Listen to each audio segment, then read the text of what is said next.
Hello friends, KKM reviews official में आपका स्वागत है।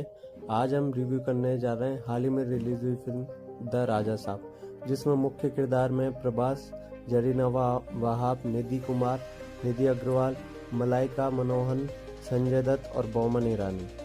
फिल्म की कहानी की बात की जाए तो फिल्म की शुरुआत होती है राजा यानी प्रभास से, जो अपनी दादी गंगम्मा जरीना वहाब के साथ एक शांत जीवन बिता रहा है। दादी को अल्जाइमर है यानी याददाश्त थोड़ा ऊपर नीचे रहती, लेकिन अगर कुछ उन्हें याद है तो बस अपने खोए हुए पति कनक राजू संजय दत्त का चेहरा। अब दादी को सपने आते हैं और वो राजा को काम पर लगा देती है कि जा बेटा अपने दादा को ढूंढ के ला। दादी के सपनों की फरमाइश पूरी करने के चक्कर में राजा बाबू झोला उठाकर हैदराबाद की गलियों में निकल पड़ते हैं। तलाश करते करते राजा एक ऐसे सुराग तक पहुंचते हैं जो उन्हें सीधे एक पुराने भूता महल के दरवाजे पर खड़ा कर देता है। यह महल किसी और का नहीं बल्कि उनके गायब दादा कनक राजू का है। अब यहीं से शुरू होता है असली भूतिया रायता। महल का इतिहास क्या है, दादी को आने वाले सपनों का राज क्या है और क्या प्रभास अपने दादाजी से मिल पाएंगे, ये जानने के लिए आपको थिएटर में जाकर द राजा साहब देखनी होगी।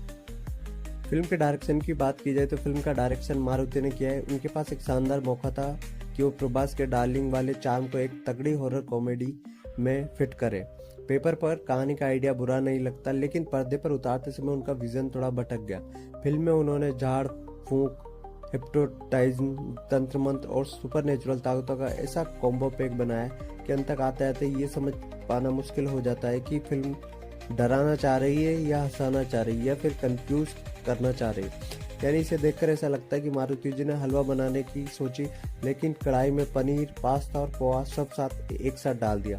स्वाद तो छोड़िए, पचाना भी मुश्किल हो रहा है। लेकिन निर्देशन की अच्छी बात यह है कि उन्होंने फिल्म के तकनीकी पक्ष पर काफ़ी मेहनत की है। फिल्म के कलर्स, भूता महल का सेट और प्रभास की एंट्री, ये सब कुछ इतना लार्जर देन लाइफ है कि आप एक पल के लिए कहानी की कमियों को भूलकर स्क्रीन पर खो सकते हैं। अगर आप सिर्फ लॉजिक के पीछे न भागे और मास इंटरटेनमेंट फिल्मों के शौकीन है तो आप इससे भी इंजॉय करेंगे। फिल्म में एक्टिंग की बात की जाए तो प्रभास इस बार हल्के और कॉमिक अंदाज में दिखना चाहते हैं। कुछ सीन में उनकी टाइमिंग काम करती है, लेकिन किरदार की गहराई उनकी कम है। उनसे जुड़ना मुश्किल हो जाता है। कई सीन में उनका लुक और एक्सप्रेशन अननेचुरल लगता है, मानो खुद भी पूरी तरह यकीन में ना हो। जरीना वाह फिल्म की सबसे ईमानदार परफॉर्मेंस देती है। उनके इमोशनल सीन असर छोड़ देते हैं, खासकर क्लाइमैक्स के आसपास। संजय दत्त का किरदार दमदार हो सकता था, लेकिन स्क्रिप्ट उन्हें भी सीमित कर देती है।